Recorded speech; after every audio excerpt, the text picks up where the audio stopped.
Yeah. So welcome everyone. I'm so happy. Thank you for being here today. And thank you to our dear friend and colleague Marcelo for accepting our invitation to be our guest today in this special activity of Initiative Toronto. So before presenting Marcelo, please remember that the question can be done on the chat or raising your hand when we open the floor to questions, okay? And please maintain the microphones off. Marcelo is a psychiatrist at the Federal University of Bahia. He's an analyst member of the school, AMS, of the World Association of Psychoanalysis and the Escola Brasileira de Psychoanalysis. Also, he holds a master's in psychoanalysis from Paris 8 and PhD in psychology from the Federal University of Rio de Janeiro. From 2013 to 2015, Marcelo was the director of the Escola Brasileira of Psychoanalysis. He's also former director of Juliano Moreira Psychiatric Hospital, the largest in northeastern Brazil, and the author of some books that he's going to tell us about. So Marcelo, thank you. You have the floor. Hey, thank you. Hello, everybody. Yeah. We hear you perfectly. Okay, so thank you for the invitation. It was very good to be here again. It's not the first time. I think Ines is the third time here with you to share some of my thoughts with you. I think that is now we are. Everybody now is they know more how to deal about Zoom with the Zoom virtual conferences. So that's the reason that my last book just write, it calls Noises and Silence of Confined Life, where I talked about pandemia. It's a little bit what I'm doing now, working, trying to make a work, a knowledge about what we tested, we have this. So this time I decided to make different. This time I will show you my text, so you can follow me with my text. I think that it's better. It's more easy to me, but because if you don't understand my pronunciation, at least you have the words. Okay, so I really don't speak very good English, and I write a little bit. So this is what I'm sharing to you now. From now on, I'm going to share you what I'm thinking about. Marcelo, sorry, did you say the name of your books?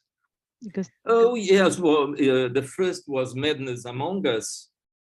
The second was Selfie, Therefore I Am. And now is about pandemia. Okay, that's the noises of life, confined life. Okay. This is a little bit what I'm talking about. It would be nice to translate it in English, no? Yes, Self, Therefore I Am. I think that there's a plan. Okay. In Spanish and perhaps in English. Let's see. Okay, that's good. Okay. Thank you. So this time, as I told Ines, I will share with you my text. So here we are. I'm here. In this beautiful beach. Yes, this beach where I am now, it's called Embaçaí, is in Bahia, north of Salvador, the city where I live. So as you can see, it's easy to get inspired with these landscapes. This is close here to my house here. So this time I decided to talk about the bipolar subject and psychoanalysis, okay? I would like to share with you some ideas about the way psychoanalysts think about the disorder that are now called bipolar. Now call it. We'll see why. My idea is to bring initially the way Freud conceived the affections, since he was a contemporary of Emil Kraepelin, the father of the concept of manic depressive psychosis, and who believed exclusively in biological causality to speak of both manic depressive psychosis and early dementia, the name he coined to speak of schizophrenia.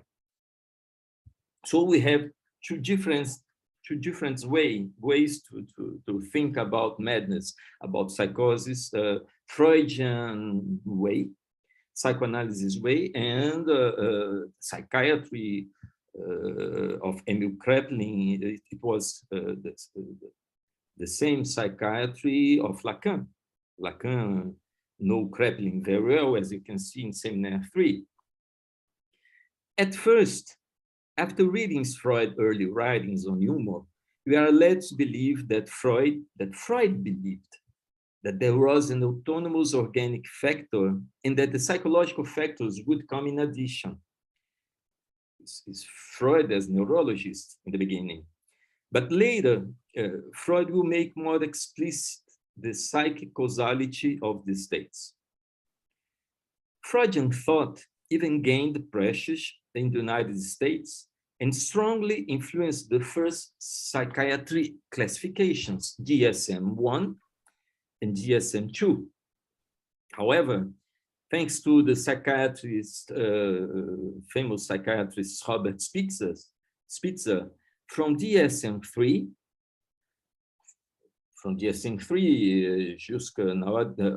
until nowadays, DSM-5, psychoanalysis lost prestige among psychiatrists, and Kraepelin's ideas came back strongly. We call this movement that took hold from 1980s, a little bit, onward, new Kraepelinism. The way that now we can see what psychiatry is, okay? Next, I will talk about the way Lacan approaches the question of the bipolar subject, having as its axis his concept of object A. In a simplified way, I will show some aspects of the topology in question in both Freud and Lacan. Nothing very difficult, but some things that I think is important to have the topological view of this. Why should we look for words in mood disorders, in bipolar disorders, depression, melancholia? Why put words? Why this is not only a body problem or a brain problem? I remember Lacan, the good saying, I don't know if it's the good saying, le bien dire lacanien. The good saying in Lacan is found in the passage from the pure passion of the signified to the pure action of the signifier. This is in La Direction de la Cure. For Spinoza, Lacan talk a lot about Spinoza. For Spinoza, every passion is ultimately an annulled desire. This allows him to develop a doctrine of affectivity that is based on passive imagination, inadequacy of desire, because it is a desire in us, but without us. This is very important. The passion is a desire in us, but without us. It takes out our being. It is from this point, from Robert Misrahi, Spinoza's translator in French, he conceives the idea that Spinozism is Freud's precursor by bringing that, thanks to this conception of a desire deformed by imagination, we can also speak of affections of imitation.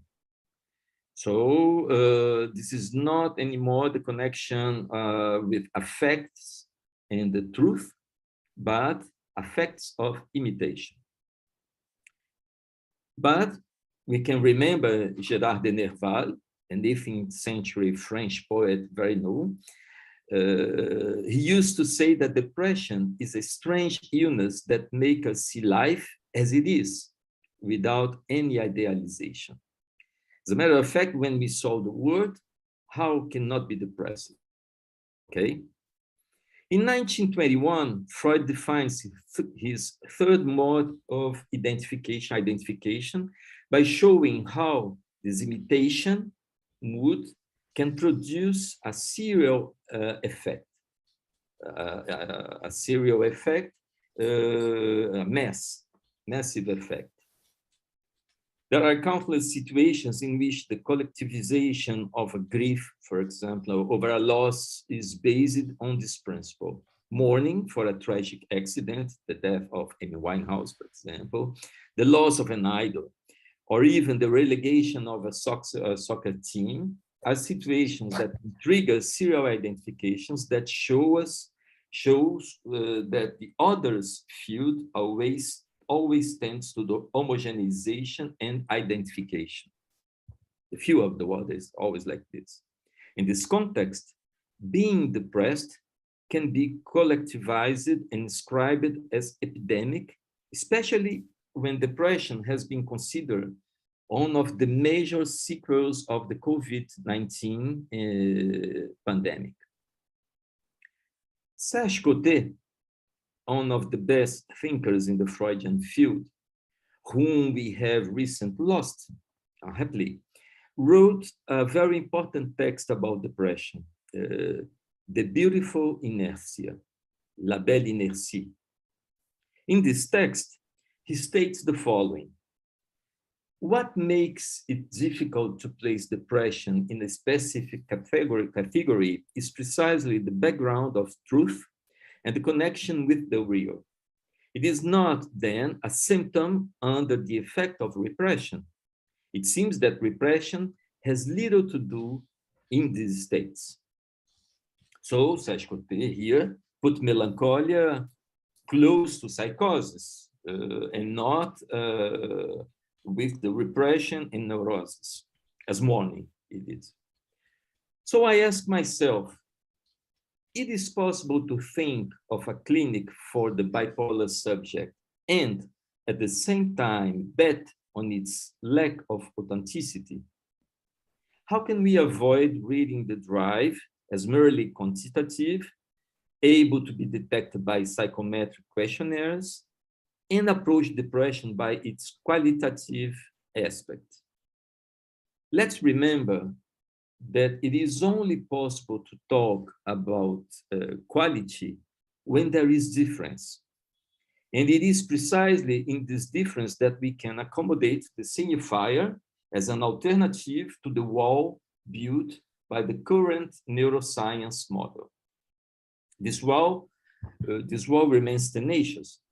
From the most classical to the most modern ones, the objective of antidepressants prescription is usually the same: to keep the centrality of depression in its biological aspects, leaving subjective issues in second place.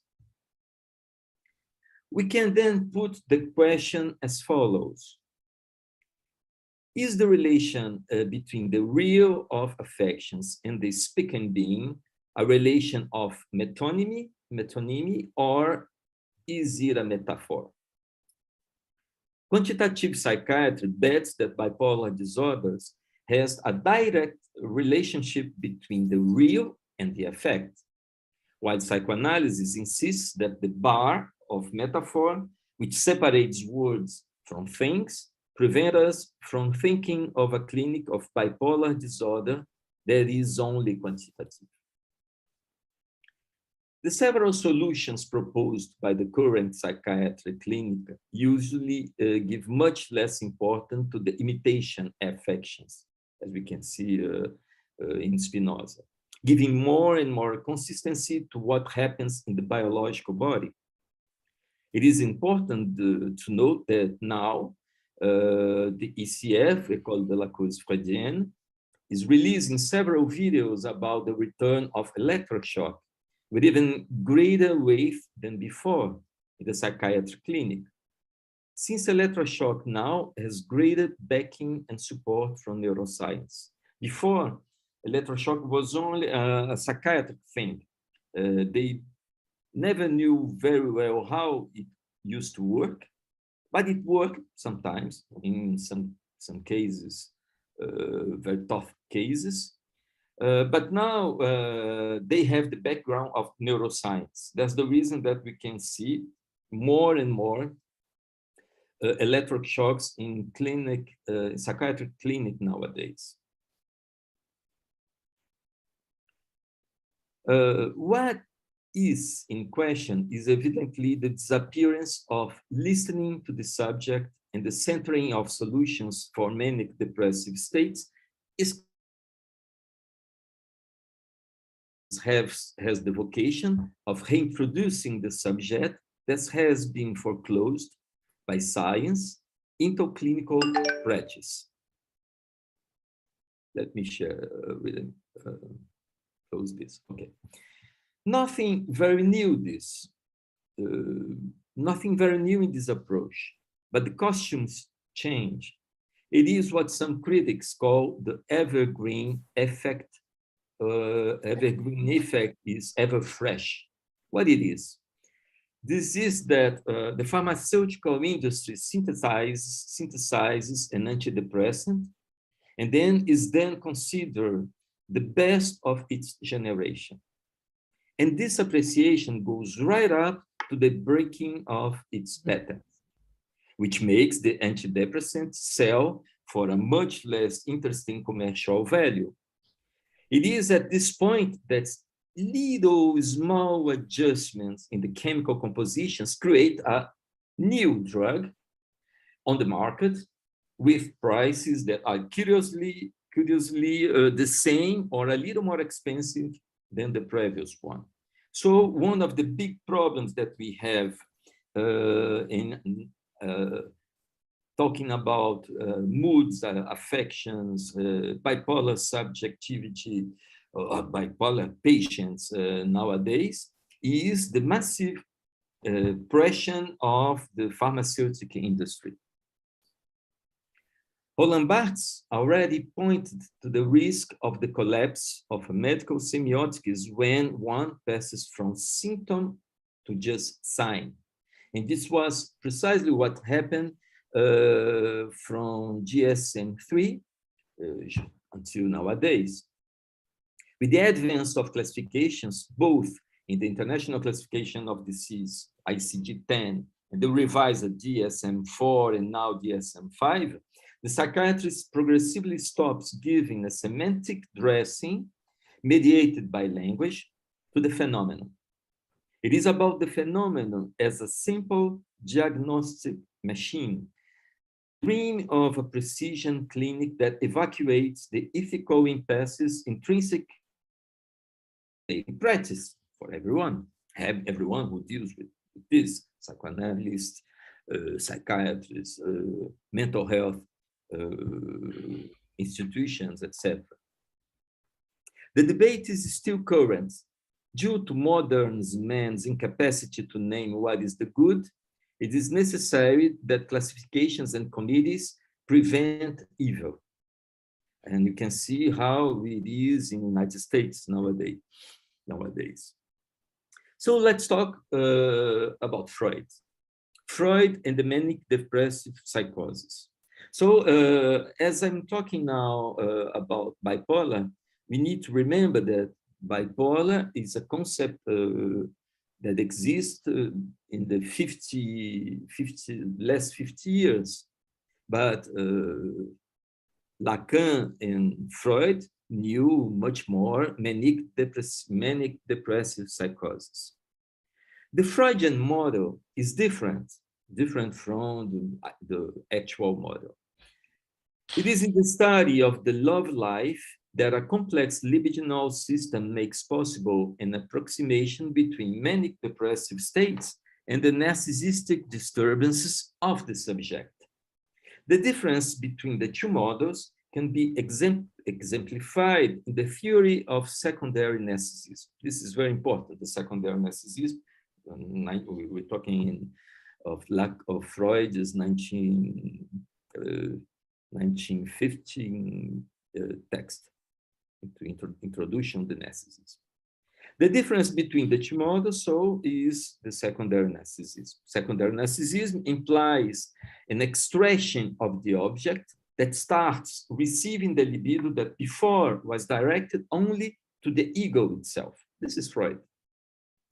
This is a direct consequence of external demands on an ego that now can no longer hold itself in possession of all its perfection. The majesty, the baby, doesn't exist after the secondary narcissism. No power will ever be so tyrannical as the ego ideal in melancholic states. Freud will later say this. So we're going to take this phrase better near soon. Despite having kept for several decades the manic depressive psychosis as one of its nosological pillars, its disappearance was definitively sealed with the DSM-3. The break between psychosis and manic depressive states occurs when another paradigm is established, that of a continuum between mania and depression, all depending on a medication adjustment. It is important to remember that this was Freud's vision when he wrote his first text about the affections. As I told you that the first Freud was more close to Kraepelin than the second Freud, or the third Freud.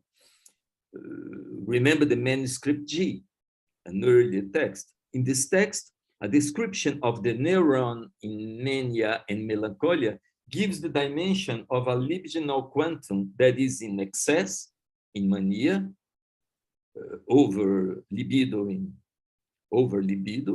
and through a libidinal hemorrhage, there would be a deflation of libido, leaving sometimes similar to an excavation.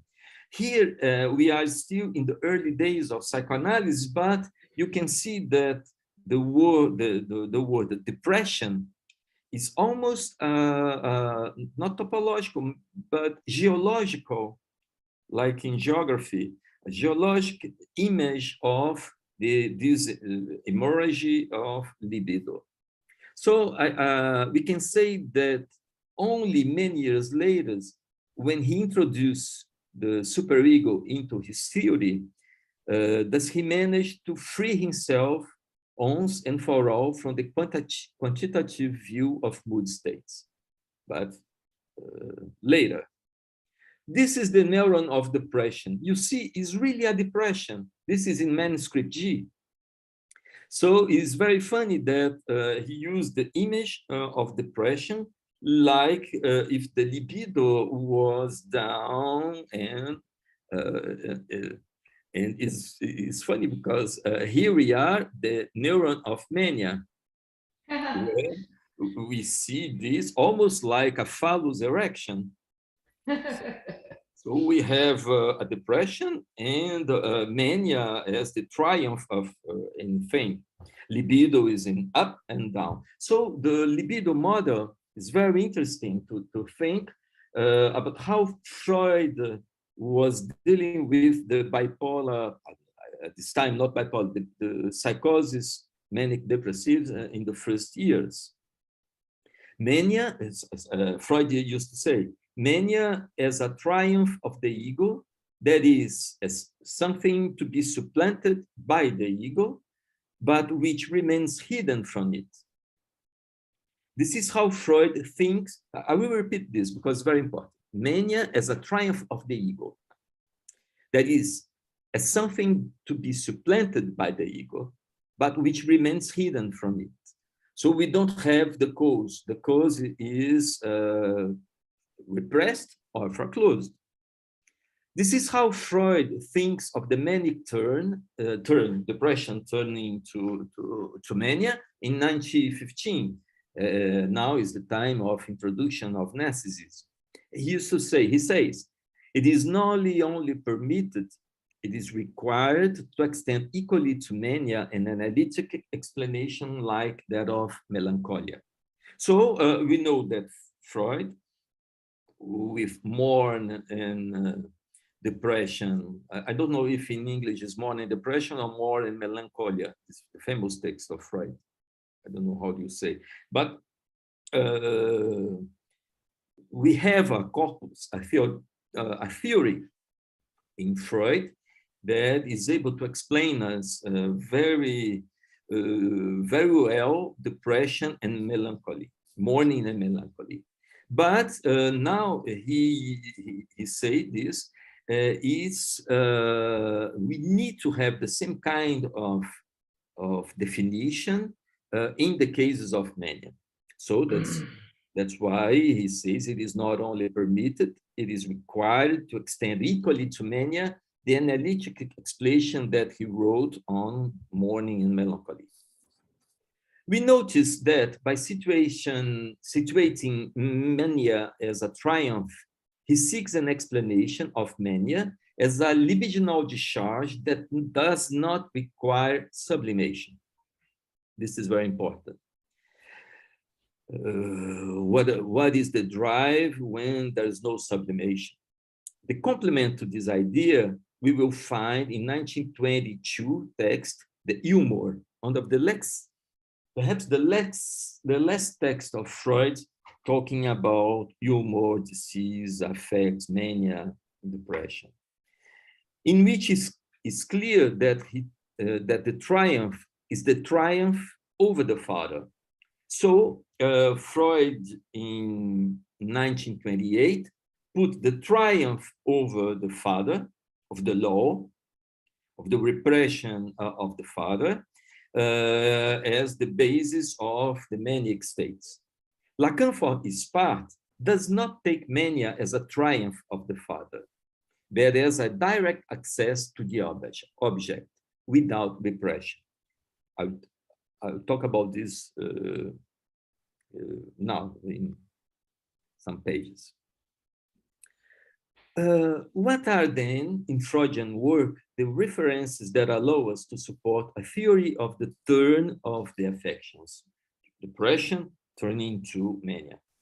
It is not a question of condemning the scientific advances in research of neurotransmitters, but of questioning the presence or not of a psychic causality.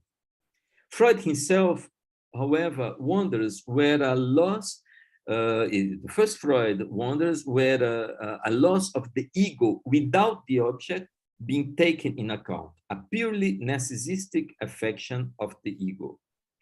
Is not enough to produce the picture of melancholia and where an impoverishment of toxic origin of the ego libido cannot directly originate certain forms of the disease. So this Freud think a little bit like the psychiatrists nowadays, or the Kraepelinian psychiatrists that think that perhaps, this is very funny finding this in Freud, an impoverishment of toxic origin of the ego libido.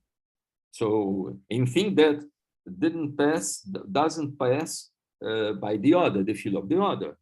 And this cannot directly originate certain forms of the disease.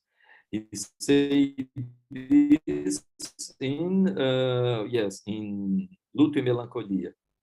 Where am I? As we mentioned above, in manuscript G, he used the libido to explain the mood swing in a way completely distant from his elaborations 20 years later. Mourning and Melancholia deals with an object loss, while in that period, as Lacan points out in Seminar 2, Freud speaks of loss, but without any mention of the object.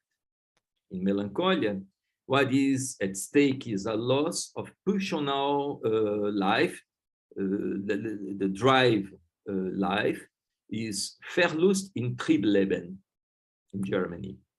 This internal hemorrhage, innere Verblutung in Germany, in which all the subject's energy is dissipated from the dissociation of neurons triggered by the initial loss of excitation in the psychic sexual group. And mania, on the other hand, would be the increase of sexual excitement that would extend to all neuronal connections in the body. We can thus observe that the model used by modern neuropsychiatry is very similar to the model initially proposed by Freud. But in 1915, the distinction between mourning and melancholia comes from the decrease in self-esteem, Selbstgefühl, autoestima in Portuguese, which we can translate as self-love doing justice to the moralistic tradition, an important aspect in the melancholia and, according to Freud, absent in mourning states. Self-love is the consequence of three fundamental effects. What is? First, of a remnant of primary narcissism. Two, the ego ideal. So the problem in the X, a comma, and the schema L scheme. And the return of the libido on the object. This is very important. In mourning, the word loses its value, while in melancholy, it is the ego itself that loses it. It's quite different. An object lost in the word, in the field of order, is one thing. But when it is in the ego, this pleasure, this whole, it's quite different. While in mourning, it is a question of a whole in the symbolic, the melancholic psychosis allows us to think of a clinic of the object A, completely distinct from the dialectic of desire and its repair. The observation that self-love is added to every primitive remnant of omnipotence that experience confirms, is the first necessity, the primary necessity, give us the Freudian primer of the affections that is sometimes forgotten. For Freud, the affections lie in hiding that despite all the avatars of the love trait, of the presence of the ideal and the satisfaction of the libido via secondary narcissism, a remnant of primary narcissism is always in play. This is very interesting because I invite you to think about this like in the last Lacan, after Jacques Alain Miller, we can think about the jouissance of the one. So we almost can hear the jouissance of the one in this phrase, in this Freudian phrase. I will repeat now. A remnant of primary narcissism is always in a play. At the bottom of every love relationship, self-love, autoestima, l'amour propre, so dear to La Rochefoucauld. La Rochefoucauld, Lacan used to talk about La Rochefoucauld, Seminar 1 and 2. It is a real wall separating the lovers. So why the lovers can make two, can't make one? Exactly because we have a remnant of primary narcissism in all the relationships. There's the reason that there's no sexual relation possible. Ego ideal and guilt are not always synonymous in Freudian theory. This is very important. Up to mourning and melancholy, Freud repeatedly speaks of a moral consciousness as a separate instance in Germany, isolated from the ego and the ego ideal. This instance would function as the judge of a dispute between the ego and the ideal. It is in 1921, in the text Psychology of the Masses, that the moral consciousness will be absorbed by the ego ideal. The ideal is now even more fully empowered, as we observed in the following passage. This is Freud. We call it ego ideal and assign to it as its function self-observation, moral conscience, oniric censorship, and the exercise of essential influence on the occasional of recalcitrance. This ego ideal will be seen as the of primary narcissism, which brings direct consequence of the theory of the affects, both the neuronal model of the manuscript G and the protoplasmic model. The protoplasmic model, do you remember, is the metaphor of the libido as an amoeba that appears in 1915 in the text Introduction to Narcissism. And both come to be seen under a new perspective that is affected by the other. So what the changes in that we can see in Freud's theory is how Freud passes from a theory of effects of psychosis, manic depressive psychosis, without the other, to another way to think, including the ideals, the field of the ideals, that is the field of the other. We only have ideals because the other. That's the reason that I like to say that when the other is the same, and here is the problem to think bipolarity nowadays, and how psychoanalysis may try to elaborate another way to talk about this. That is why it is so important to advance until 1921 in the text Psychology of Masses, where Freud introduces the concept of identification. Identification will be fundamental for us to think about the way the depressive subject identifies with the lost object. So when we're talking about Freud's identification, we're talking about a moment of Freudian theory that we can almost touch the extraction of object that is so important in Lacan. So in the new model, identification is the way in which language intervenes in mood swings by converting the other into the same. This basket from having the object to being the object in attempting to erase the loss of the object is deceptive by a sense. By not covering the impossible parity with the object nothing, this device fails to achieve only the image of this object, E, A. So we have the semblance, but the object nothing is still precisely because it does not present an identifying support to the object, we know this, can be considered the opposite of the depression and not its extension as the current neuropsychiatric models proposes. So there's no big difference between anguish and depression when we talk with psychiatry discourse nowadays, because anguish and depression are in the same field of quantitative problems in the brain. But what we're seeing here, we see here that anguish is one thing and depression is another thing, because depression means that we have the loss of the object and the problem in anguish is exactly the lack of the whole of the object, okay? In mourning, the object is identifiable because it is constituted in the field of the other. That is, the shadow of the object is made of unconscious traces that have language as their ballast.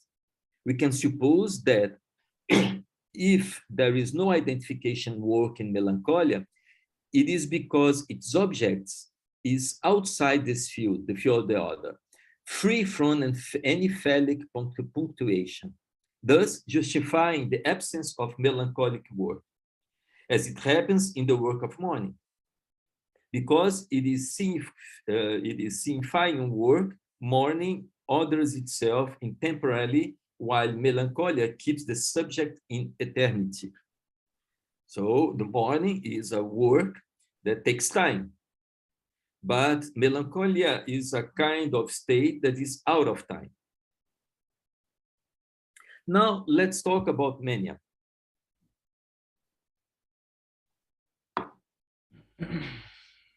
Mania can be seen under two aspects at this time. One explanation takes as its basis a libidinal excess that becomes available at the end of the work of morning.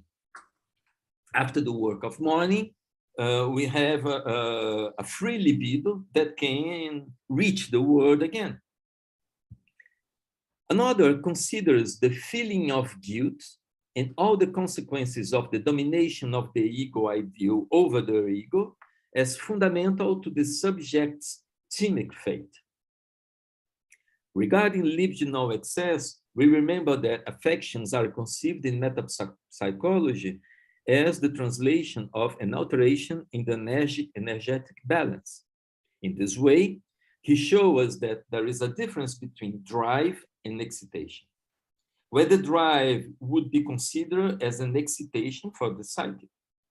All the states that should physiologically excite the organism come from external world, but exclusively the pulsional excitation comes from inside the organism. So, in melancholia, three conditions seems to be very important. And we need to, in clinic, when we listen our patients, it's important to try to reach this point in hearing them. So there's these three conditions: the loss of the object, okay, in melancholia we have this. Ambivalence, I hate, I love.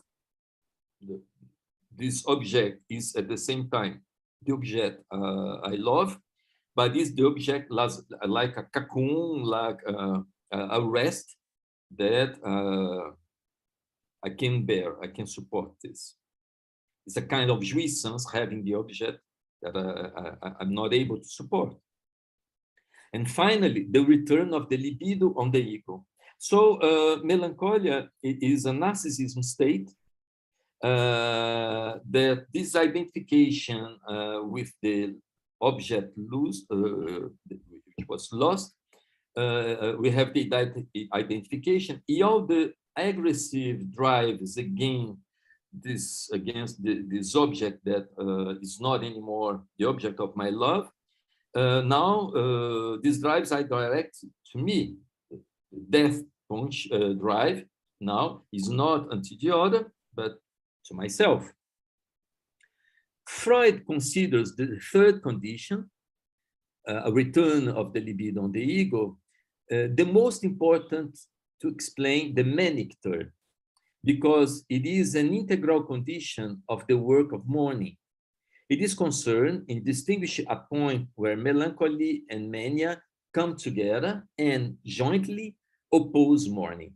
So we can see that melancholy and mania are not two poles, but the same symptom, you can see, that are together, and both together are different from mourning.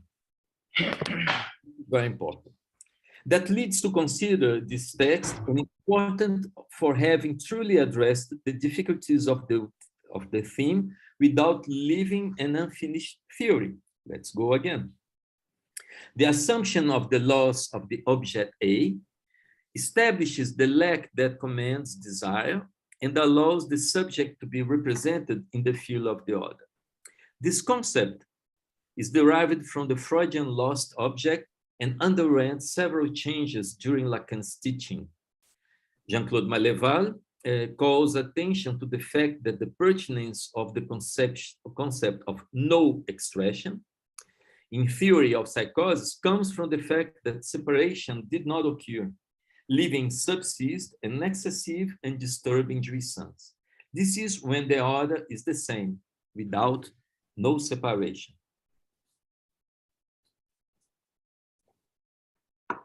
The drug thing. Let's talk about drugs. The prescription of antidepressants. The behavior of antidepressants prescription has been changing since Prozac. It goes beyond the paradigm that every drug is both medicine and poison. One can always raise the doses of an antidepressant, while raising the dose of aspirin can be extremely lethal. So the pharmaceutical industry is trying to make some kind of products of antidepressants that you can push the doses higher and higher. It's very important because higher and higher, and the price of a treatment goes higher and higher, okay? With the new paradigm, depression and addiction have merged. And this is very important to think nowadays, to think what we're seeing in all the world. By raising the hope of overcoming all psychic sufferings, since it would boost the mood of people who are not truly blessed, the new class of comfortable antidepressants, in which Prozac was the first on the list, embodies, for better or worse, the unlimited possibility to working the mental interior to be better than one is. It is no longer possible to distinguish very well, nowadays, what is treating yourself from a depression and what is just taking drugs and becoming an addict. Everybody takes drugs.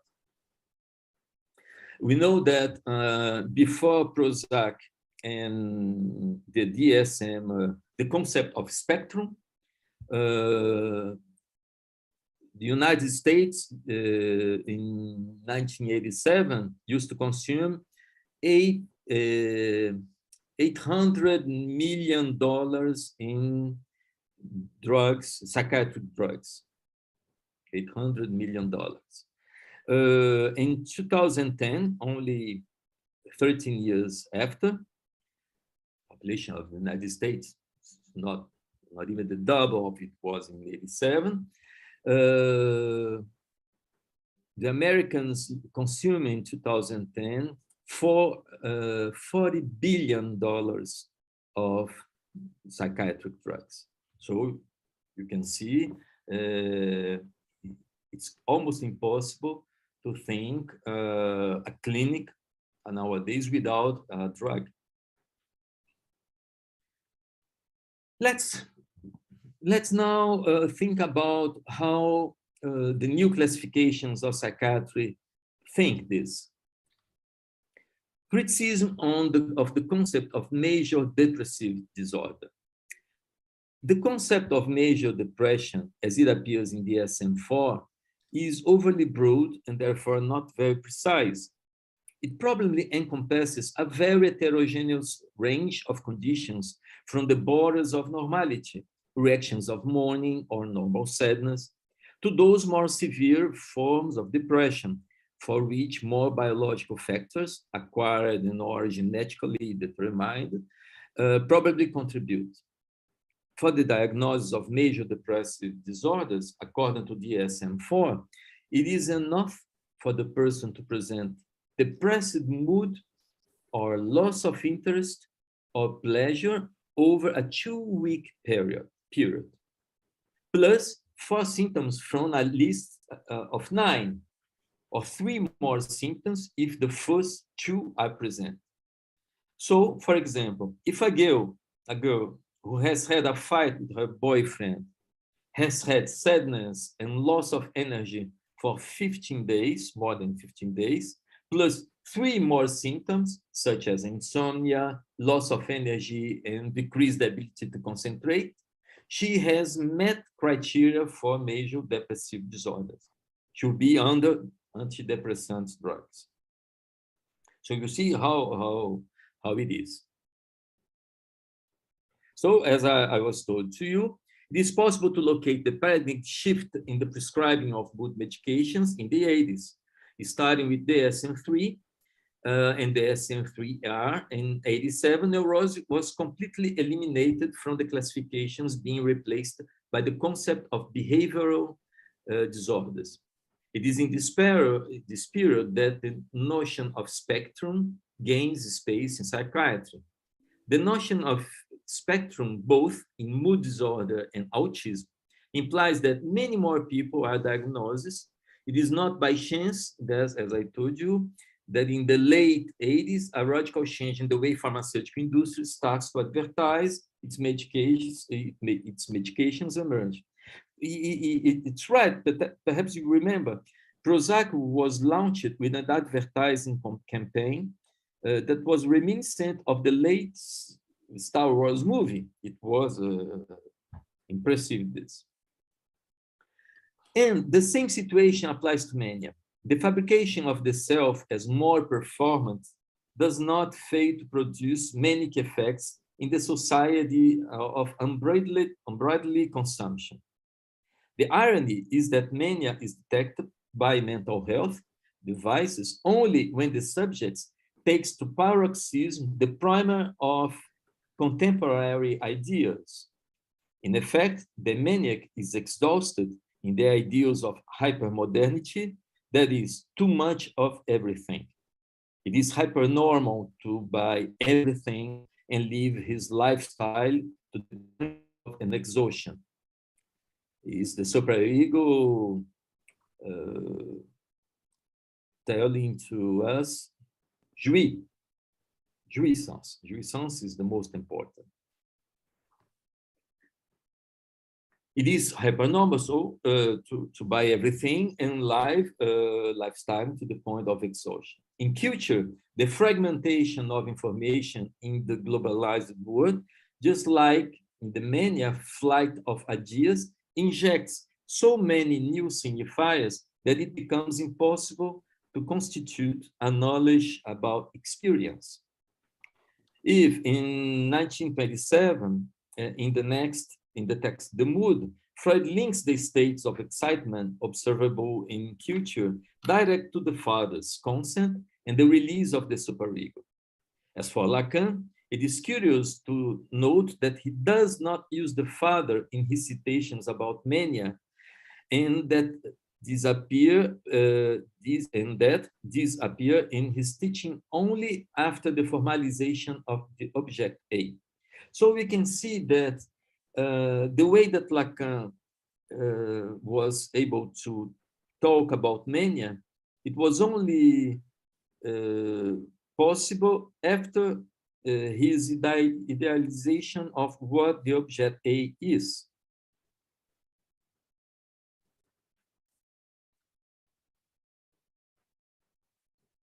Thus, contrary to psychiatric clinics, which conceives of the maniac as one who has no limits, the clinics of the object A denounces that it is the other as an insatiable dealer of futility who has no limits. It is the maniac sleepless for days, subjected to the imperative of the superego that demands him to enjoy everything. I think that is the advertise of Coca-Cola. Coca-Cola, enjoy it. It is not only permitted, as I told you, this phrase, I come back to this phrase, it is not only permitted, but also required that the analytic explanation of melancholy be extended to mania equally. So this commentary from Morning Melancholy let us glimpse as an insufficiency in Freudian elaboration of the manic state. There is, however, one aspect that is fundamental in Freud's argument about mania and melancholia, and that is the absence of shame seen in both states. So absence of shame is very interesting because our experience of shame comes always from the gaze of the other. And here, the absence of shame is more like a state without the other. A comment on shame was made by Jacques Miller, where he situates it as a primary affection of the relations to the other, separating it from guilt. So guilt is one thing to Jacques Miller, and shame is another thing. For him, the eclipse of the gaze of the other is coherent with Lacan's statement at the end of the seminar, The Reverse of Psychoanalysis, that there is no more shame. This is a phrase that we can find in the end of the seminar. There is no more shame. The effects of this absence of shame in the culture can be seen in a generalized mania, as much in the explosion of exhibitionism, voyeurism, as in the consumerist fever for gadgets, which are par excellence the image of the non-function of the object A. In this way, we could say that object A, as the cause of the subject, is the core of shame in civilization. So I think that I will finish with Lacan's theory about mania, and it is the non-function of the object A. With regard to psychiatry, we realize that no other psychic state is more emblematic for the neuroscience than the pure manic state, where a sometimes overwhelming excitement is able to endure for weeks without an accompanying hallucinatory or delusional state. Only mania, but without delusion or without hallucinations. The psychiatry view separates the single episode of mania from the bipolar disorder. So we only will talk about bipolar, actually, if you have a series. But one episode of mania is one thing. In the case of mania, the arousal progresses from carefree joviality to almost uncontrollable excitement. This picture is the hallmark of a pathology whose modeling is perfectly reproducible through the ingestion of exogenous substances. Freud himself, that's the reason that I bring this phrase. Freud himself in Mourning and Melancholy speaks of the possibility that a chemical intoxication of the ego is the base of manic depressive phenomena. In fact, illicit and licit drugs induce potent manic states, reinforcing a clinic in which neurotransmission is the basis of its ethopathogenesis. As our young adolescent empirically demonstrates, I will tell about this case, this model offers the comfort of grouping together both the inhibition states or depressive pictures in the disinhibition states of mania. I have a young patient that, as we can think about a cloth, a dress, or even to paint maquillage, but to her, the most important when she liked to go, for example, to a party. No, today I would like to have another mood. So I would take anything like a drug, a Rivotril, a clonazepam, or a kind of drug, a Valium. But no, today I would like to be high. So I take Ritalin. So as we fit ourselves to go to a cinema, choose to open and find the pills that with the mood that she would like to dress. In the RSI, Real Symbolic Imaginário Seminar 21, Lacan reaffirms that inhibition, by extension disinhibition, is always a problem of the body. There is a function. Here, the real is directly summoned since Lacan interrogates whether the phenomena develops on a plane of exteriority of meaning, of signifier, of field of the order. He goes on to state that inhibition is what ceases to intrude into the whole of the symbolic. It is possible, consequently, to conceive mania as what does not cease to shut the whole of the symbolic without precisely integrating him.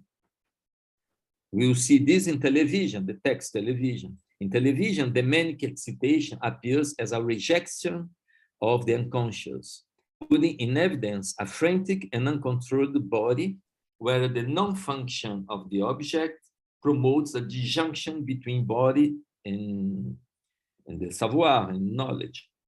So it's very important here, the word that this expression, if in psychosis, Lacan used to say non-expression, Here we can see non-function, and it's not really the same thing.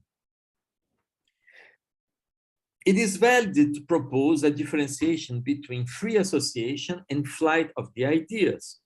While free association is oriented by the bias of a meaning guaranteed by the capture of object A in fantasy, the flight of ideas in many states of mania marks the non-function, that is, the dysfunction of the object A as a cause. We can thus differentiate in psychosis non-expression of the object from non-function.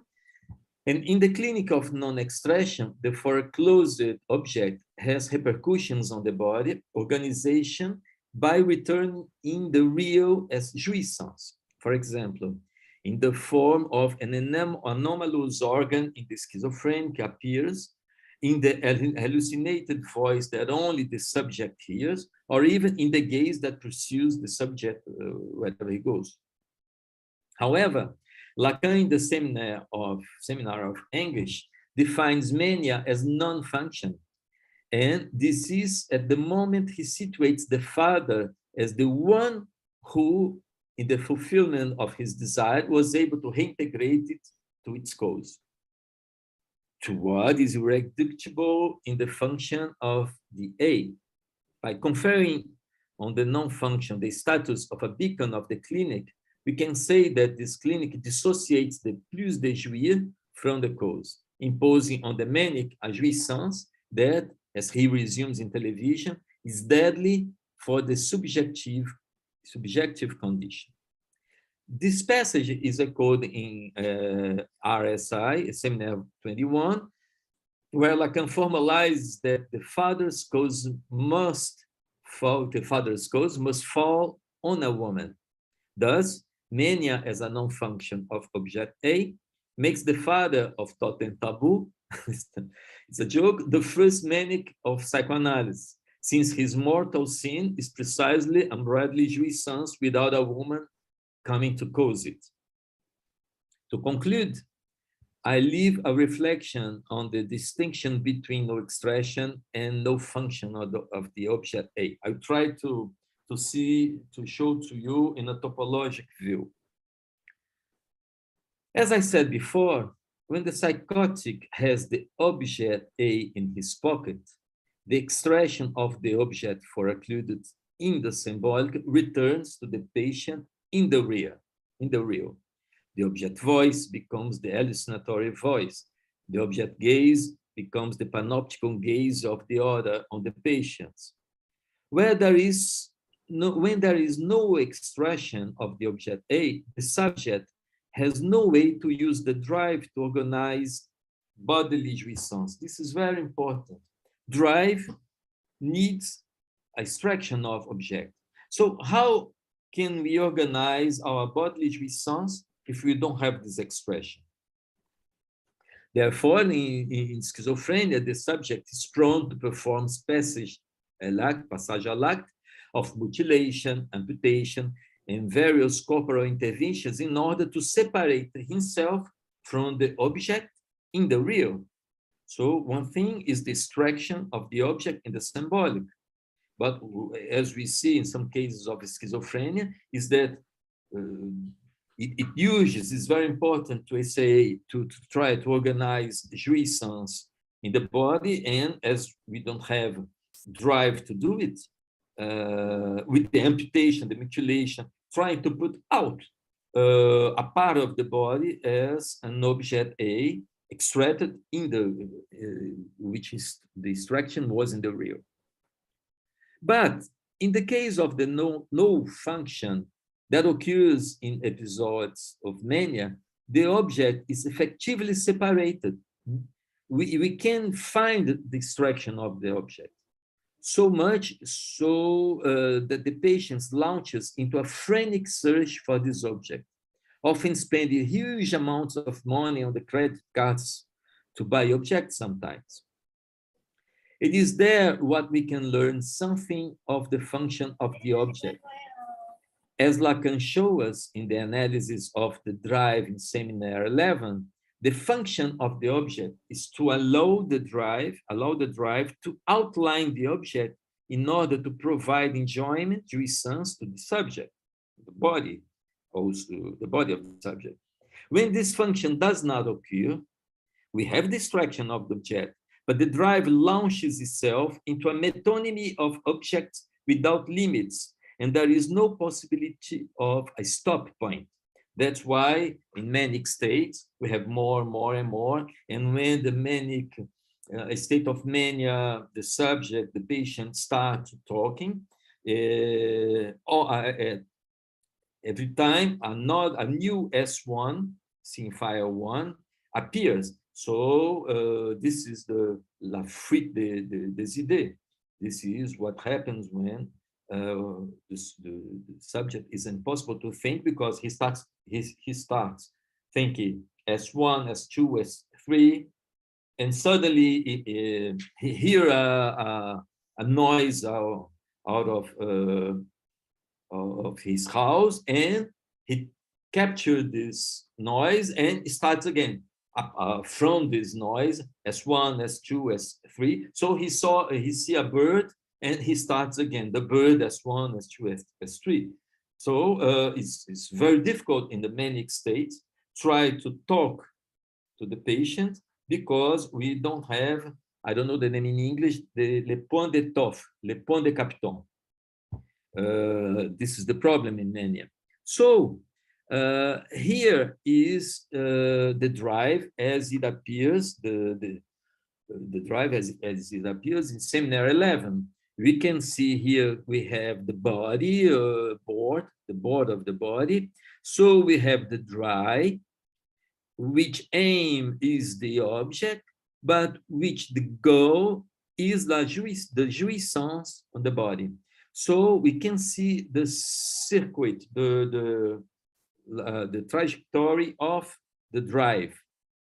We have the whole, and we have the drive, and we have the function of object is not to reach the object, because we know that it's impossible to reach the object because the object doesn't exist.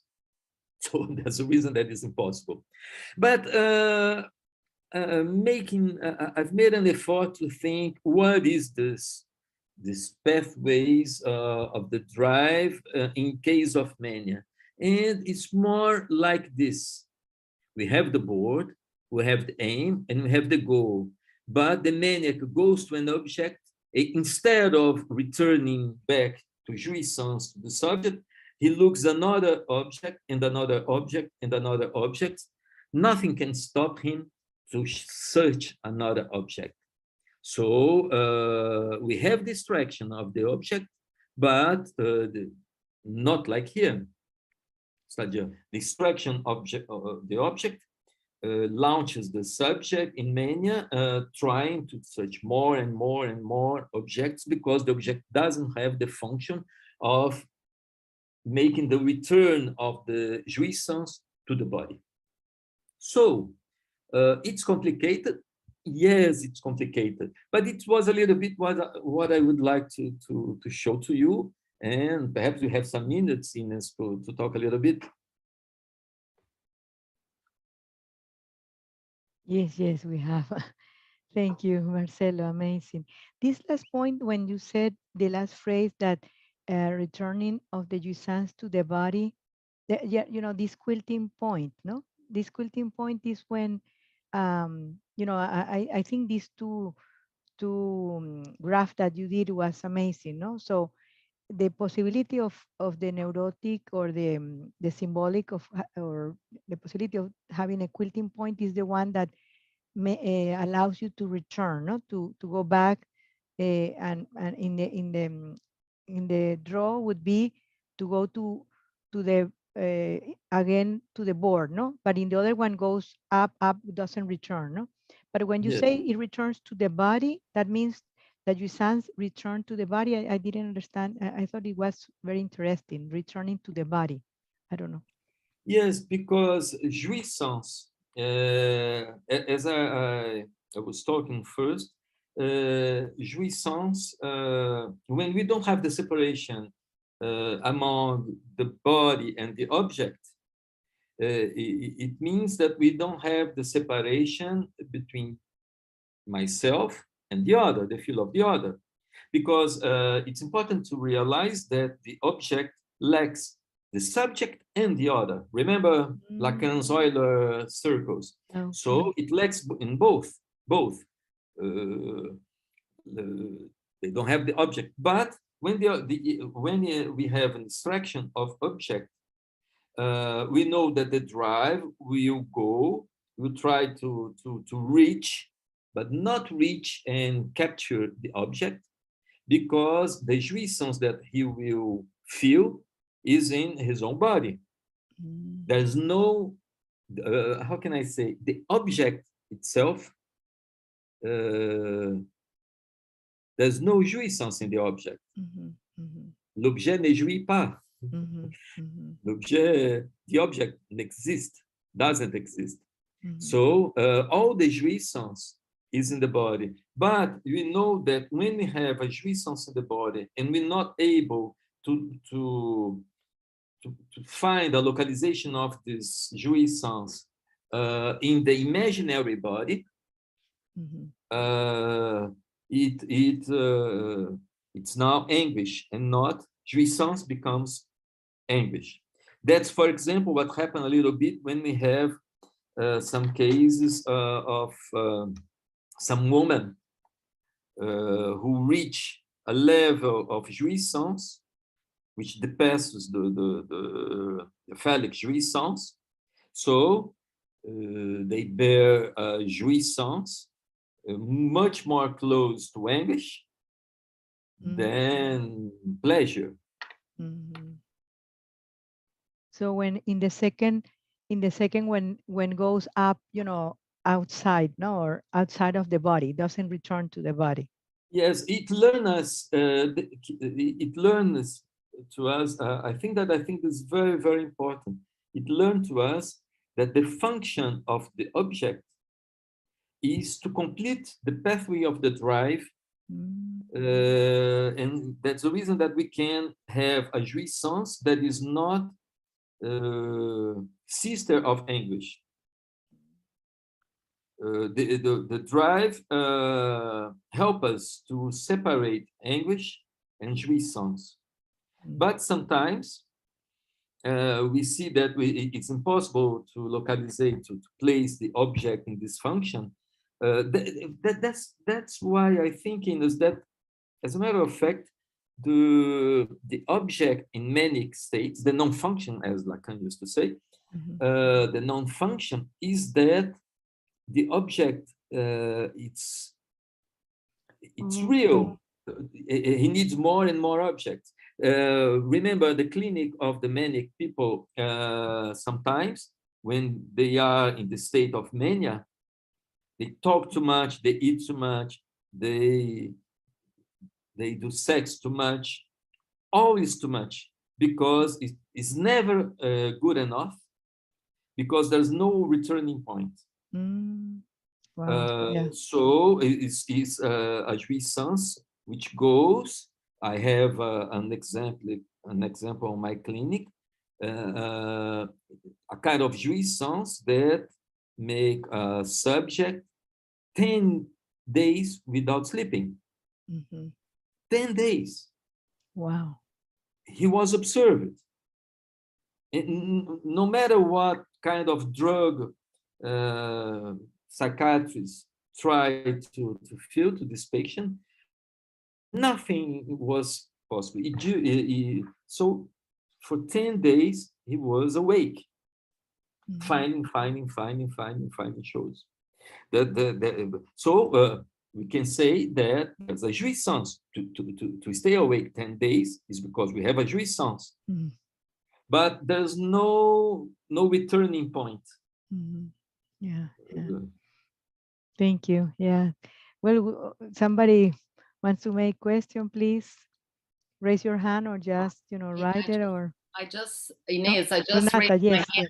Yes, thank you. Hi, Marcelo here, Renata from Miami. How are you? Oi, Renata. Tudo bem? Tudo bem. Awesome. Vou falar igual brasileiro aqui para ninguém Vou entender. falar. Pronto. Estamos em casa. Thank you so much. It was really, it is really interesting, as I thought it would be. Thank you so much. And I have so many questions, but I will try to take only two because, you know, one is related to the semblance, because I remember you gave this example, and I don't know if this patient is bipolar, but the patient that you related about the drug use, how much she relates the drug, the type of drug with the mood she wants to have that day. So a question if This teenager, yeah.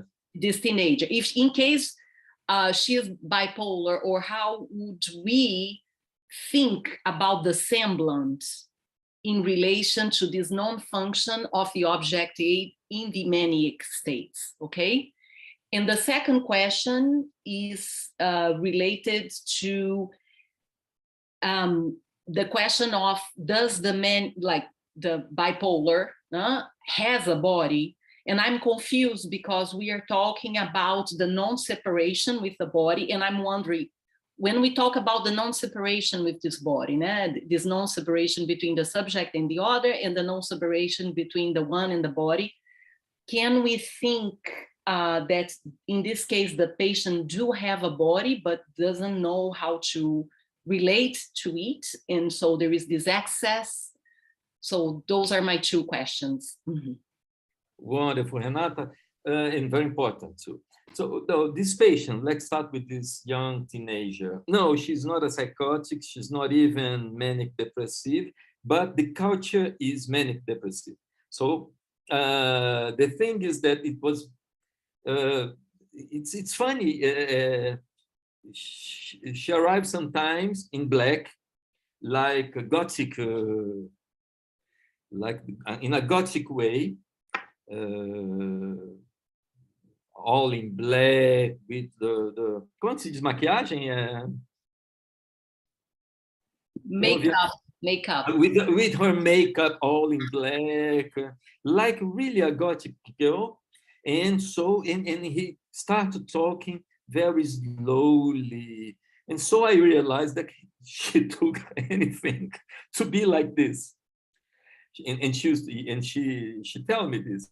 And sometimes she arrives very, very gay, happy, a little bit excited. Oh, today I took Ritalin because I need to go. I have some friends that I would reach. So as we try to find a shirt to wear, she tried to find a mood to wear. So this is very interesting. So the second question is very, very important, because it's completely different thinking about the body, body jouissance and the body in schizophrenia, where there's no really no extraction of the object A. So it's impossible to have to make a body. I remember that last time that I spoke to you in Toronto, I talked a little bit about the pieces of the object and how do we need the extraction of the object to organize our body. If we don't have the extraction of object, the schizophrenic, he is a little bit like a Frankenstein. What organizes the body of Frankenstein? The Bride of Frankenstein. That's the reason that it's very interesting to see the film, The Frankenstein, Mary Shelley's, but after The Bride of Frankenstein, because what organizes the body in pieces, the Frankenstein body in pieces, is love, is the extraction of the object, is the idealization, etc. The big problem with schizophrenic are the impossibility to love, because love means exactly precisely an extraction, but they are able, of course, the schizophrenic love as transference occurs in happens. There's no problem like this, but they have to elaborate a kind of a suppléance or anything to make this extraction. Sometimes not all this, they say that the tentatives of extraction are passage à l'acte, like cut one hand or anything like this, or castration in the real, cut the penis and threw the penis away. No, sometimes they're able to create, for the artists, some artists, for example, it's very important to understand how this tentative, the stabilization in Van Gogh's cutting here. It was an essay. I tried. Just trying to make something about this. So, but in the case, so this is in schizophrenia. So the problems are non-expression. But what we are trying to figure out is that in the case of mania, melancholia, not the morning, but mania, melancholia, the thing is that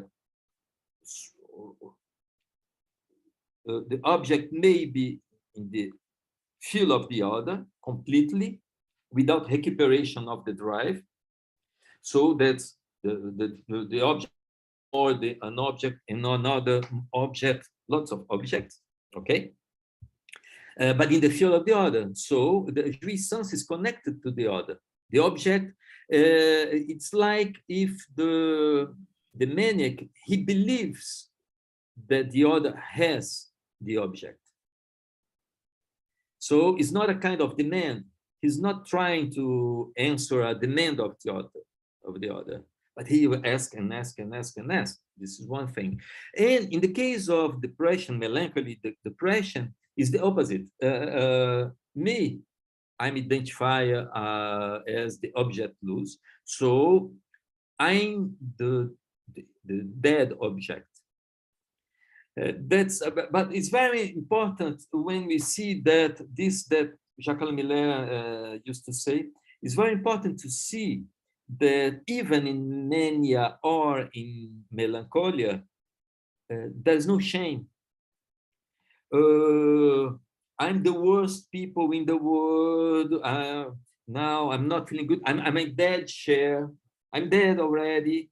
Is a nihilist delusion that, no, I'm already dead. I'm talking to you, but I'm already dead, for example. I have a case that is very interesting. When I was intern, a resident in psychiatry in the Paleolithic, it's a very long time ago, but it was very interesting because it was the story is, it was the case of a melancholic woman that in the visit of the nursery, when all the psychiatrists and the students were, we called this patient to talk a little bit. My master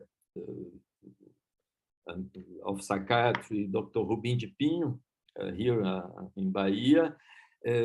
First meeting, 1 week.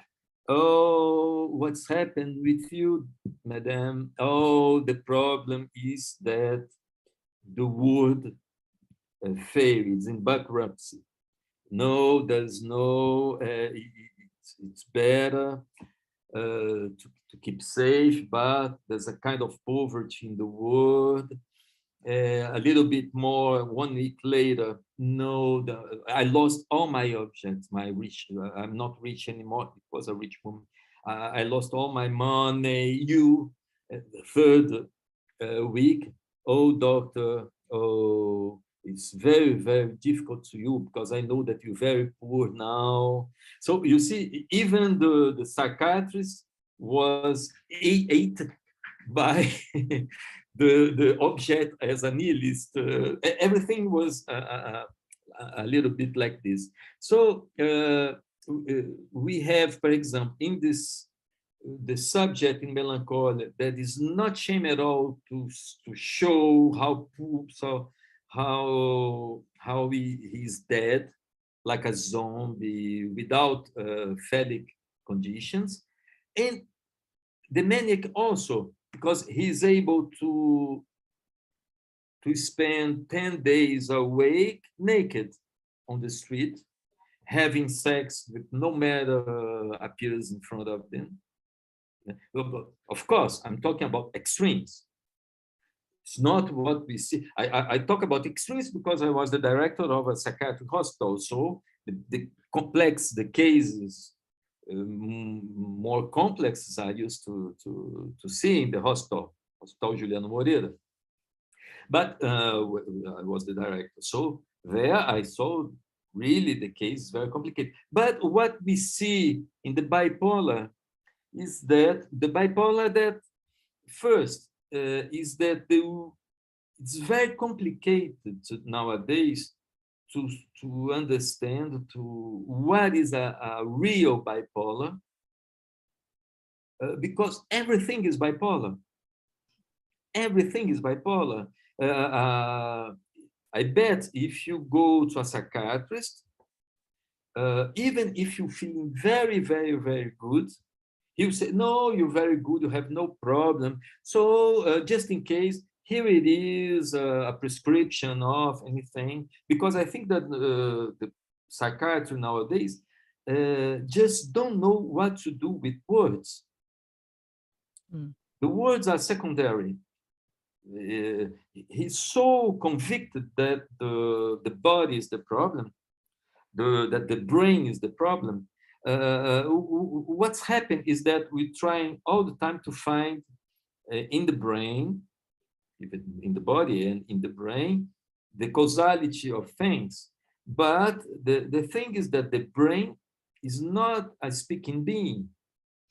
The brain doesn't speak. We speak, and of course, to speak, we need the brain. We need the brain. But we need the brain to speak as we need our legs to walk. But we are not our legs. We are not our brain. The brain is, of course, without brain, no speaking being. This is very important in the United States and in Brazil, because even when there is no brain in the fetus, the law sometimes do not authorize the abortion.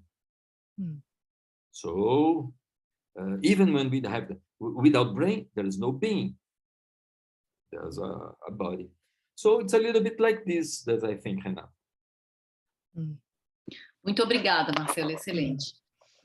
Another question. I think I needed time, no, for one more question. I know you need to go, but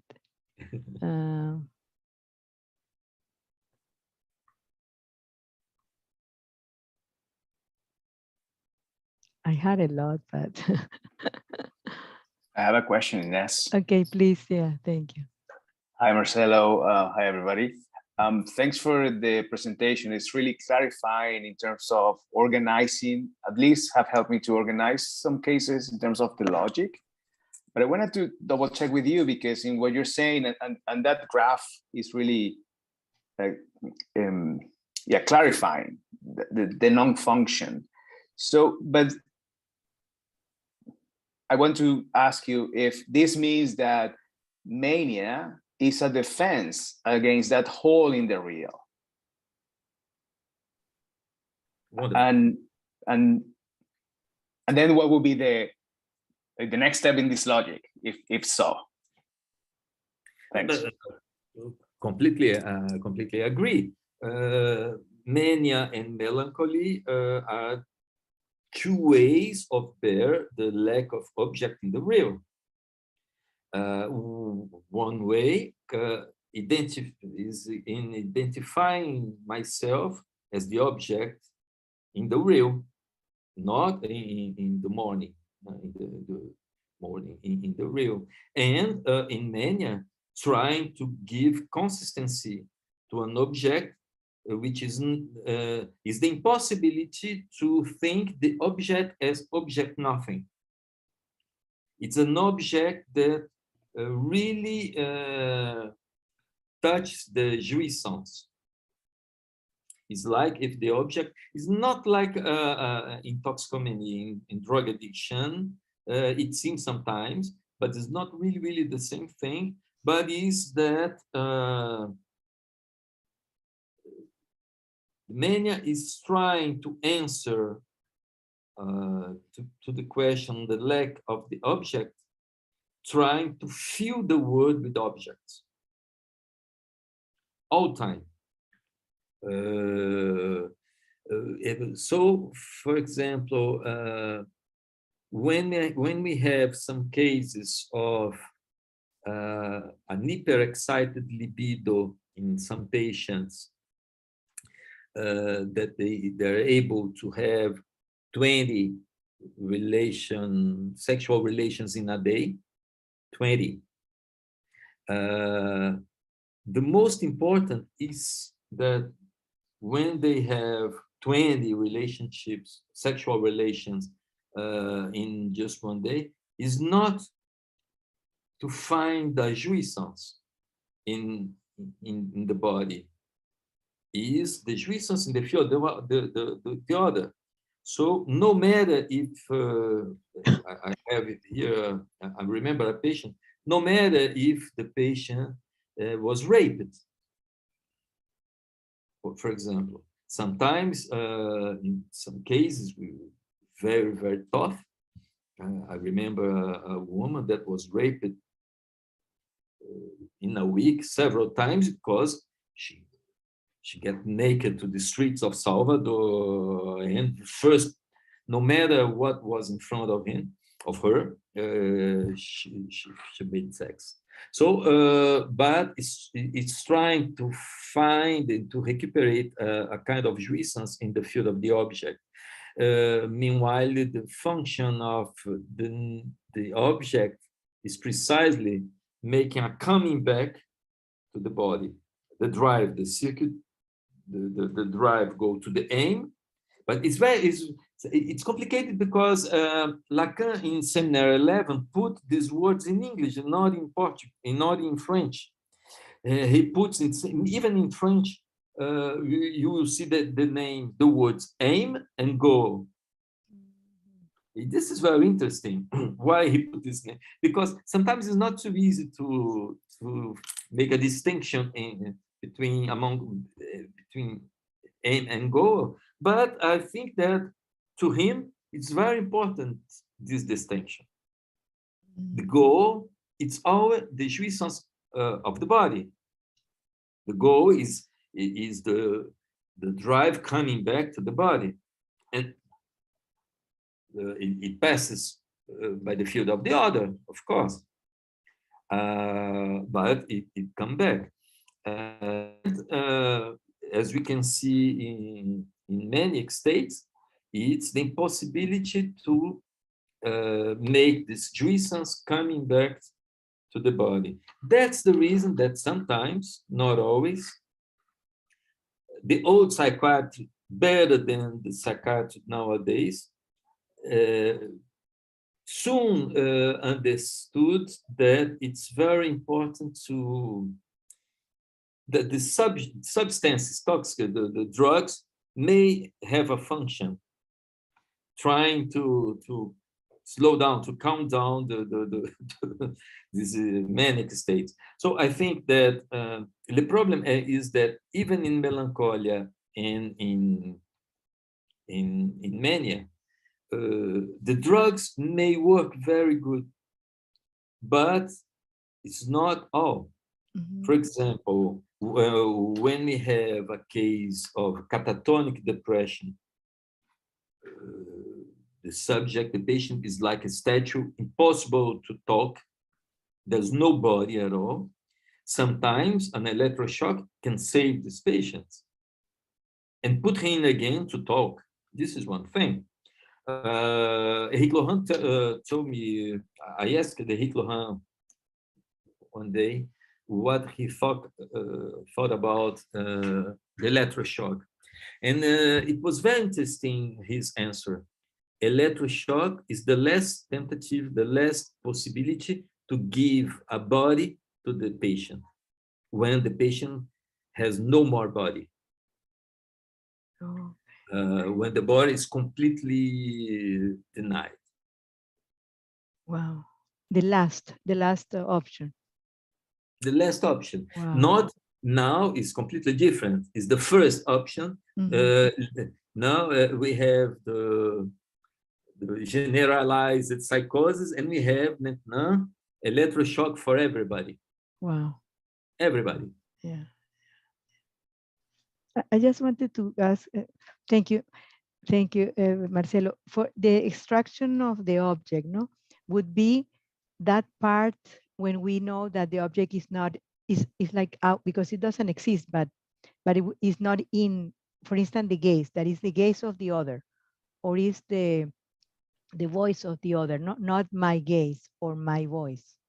That would be the difference with that extraction when the extraction allows us to put the jouissance in the field of the other, because it's not we have the jouissance, which is organized by the phallic function, the castration, but this is okay.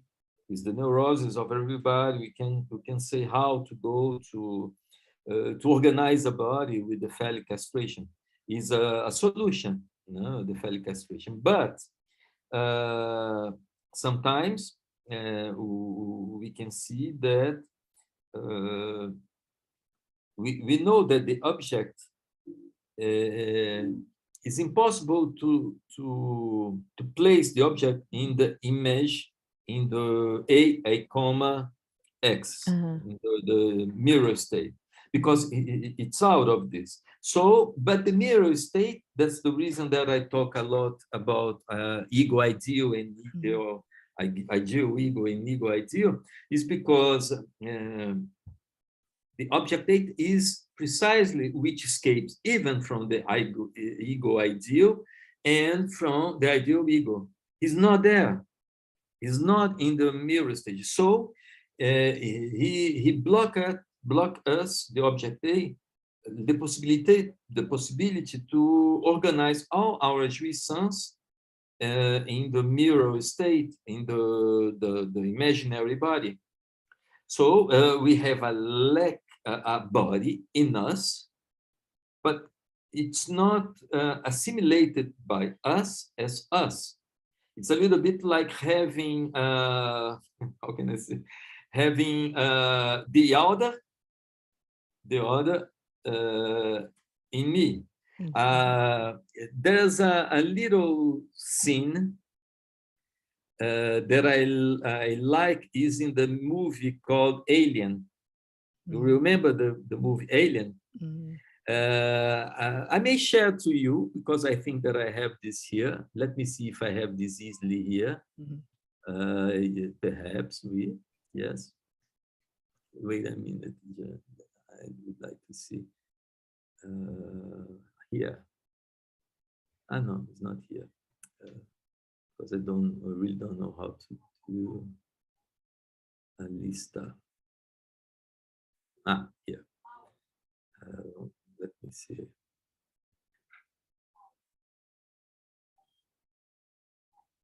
Oh, I'm not finding my list here. Don't know why. Ah, here. Yes, it's here. I will show you this scene to finish. Why I love this scene in Alien.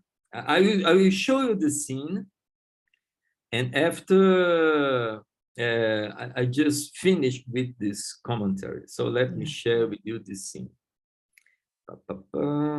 Share. In the meantime, I can give thank you to Renata and Carlos for your question, and thank you to all for attending.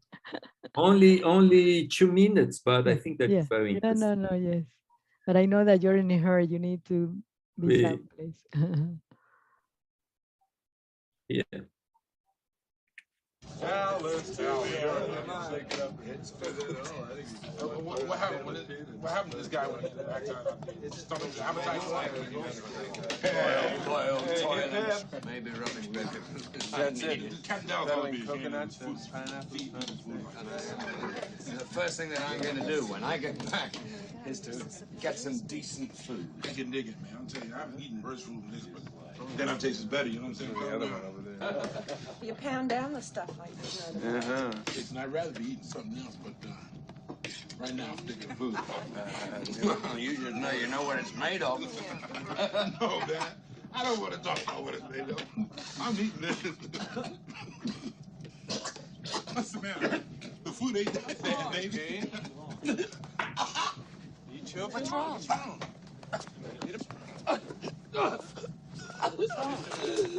What? Hey, what's the matter?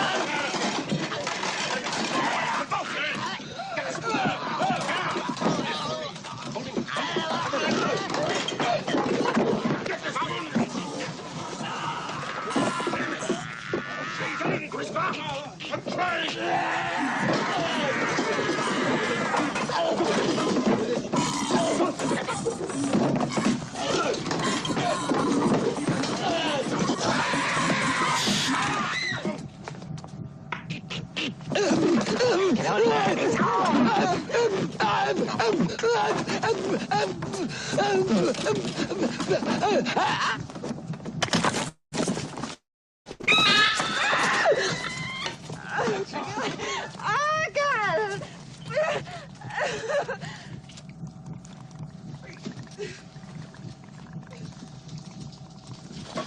No, no, don't touch it! Don't touch it!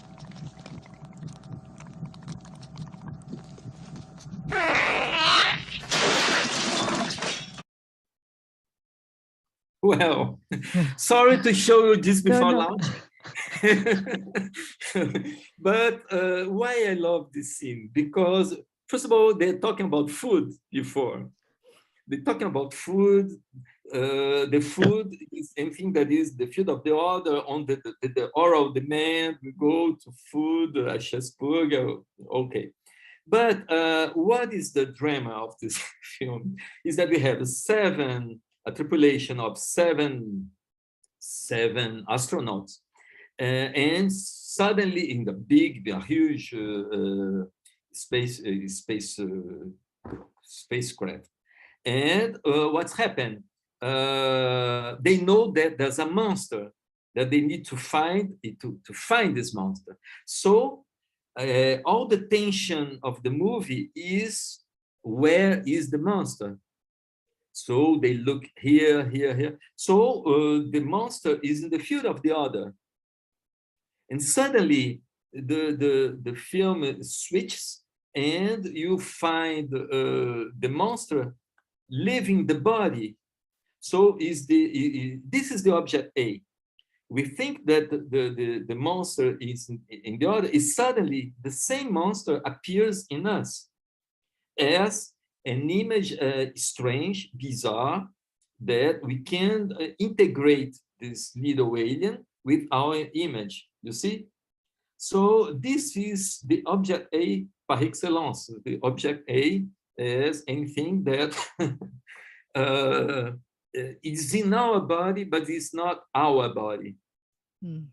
That's the reason that the English is enormous. It's huge because it's very complicated when we have. I remember a patient. It's very complicated, but I love this case. A patient, a hypochondriac patient, and he was at this time in his 40s a little bit, but with some success. He was married but hypochondriacal symptoms all time. The body, him and the body was not a big wedding, very complicated, until the day that he realizes and he talk in session on the coach. One thing, it was the analysis allows him to remember a scene that when he was 5 or 4, I don't remember very well, that he was playing with another kid, and he tried to, como é que é coçar mesmo?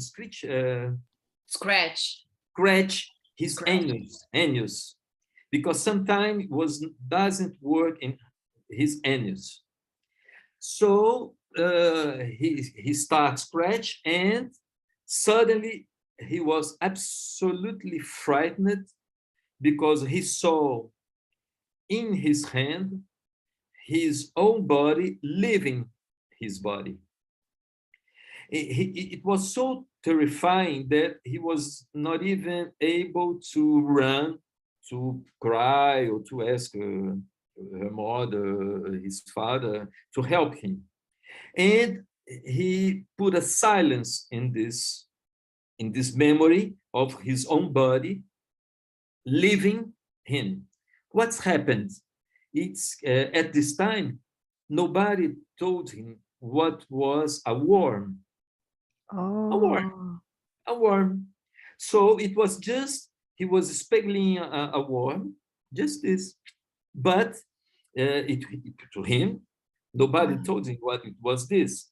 So when in analysis, he was able to realize that this object, bizarre, terrifying, was a worm, what happened?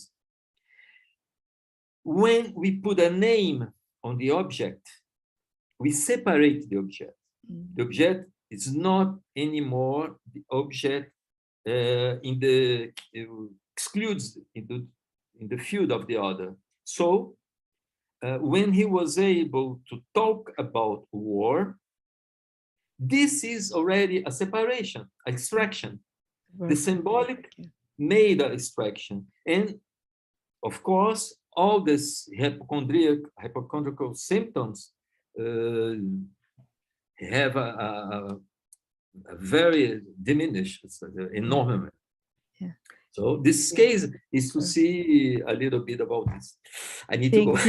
Thank you so much, Marcelo. Thank you, really. Thank you everyone for attending. Thank you. Bye. Bye. À la prochaine. See you later. Next time, yeah. Thank you.